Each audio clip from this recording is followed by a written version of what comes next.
એક જગ્યાથી બીજી જગ્યા, બીજી જગ્યાથી ત્રીજી જગ્યા આગ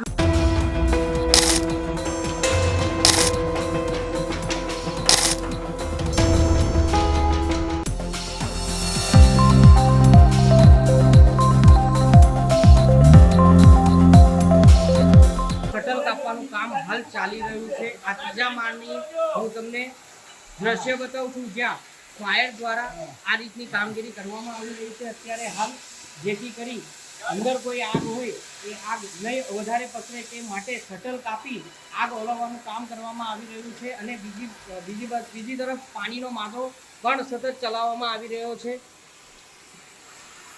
ને આપ જ્યાં જોઈ શકો ત્યાં આગના કારણે મોટા પાયે નુકસાની થઈ છે। શટલ કાપીને દરેક જગ્યાએ આગ ઓલવવાની હાલ જે કામગીરી છે તે ચાલી રહી છે। પિલરો પડી ગયા છે, લોખંડની એંગલો બધી પડી ગઈ છે।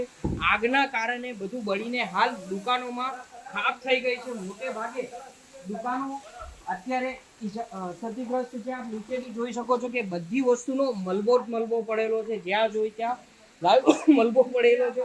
આ સાડીઓ જે હશે, પેકિંગો જે હશે, એના જે બળ્યા પછીના જે મલબા છે આપ હાલ નિહાળી શકો છો। દ્રશ્યોમાં જોઈ શકો છો કે આ બીજી એક દુકાન છે, એ પણ એકદમ ખૂબ જ ખરાબ રીતે હાલ ખુરશીઓ આગના ચપેટે આવી ગઈ છે। ક્યાંક ને ક્યાંક ઉપર માળિયા બનાવવામાં આવ્યા હશે, એ આ લોખંડની એંગલો છે જેમાં માળિયા બનાવ્યા આવે છે, એ માળિયાની એંગલો પણ નીચે પડીને તૂટી ગઈ છે। ત્યાં આપ જોઈ શકો છો કે મોટી સંખ્યામાં માલ મૂકવામાં આવ્યો હશે સાડીનો, એ સાડીનો માલ પણ બળીને હાલ ખાક થઈ ગયો છે। માળિયાના ઉપરના જે સ્લેબના પોપડા હોય એ પોપડા પડી ગયા છે।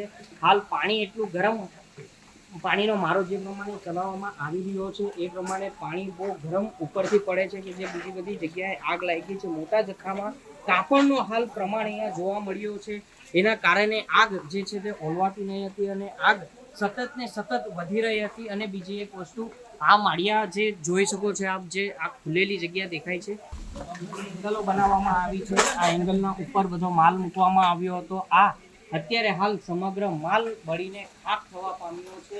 જે આના ઉપર જે અભરાય છે, અભરાયના ઉપર જે માલ મૂકવામાં આવ્યો હતો તેના કારણે એક જગ્યાથી બીજી જગ્યા, બીજી જગ્યાથી ત્રીજી જગ્યા આગ પસરવાનું કારણ હાલ સામે આવ્યું છે। Dharmendra Rana, hotline news, Surat.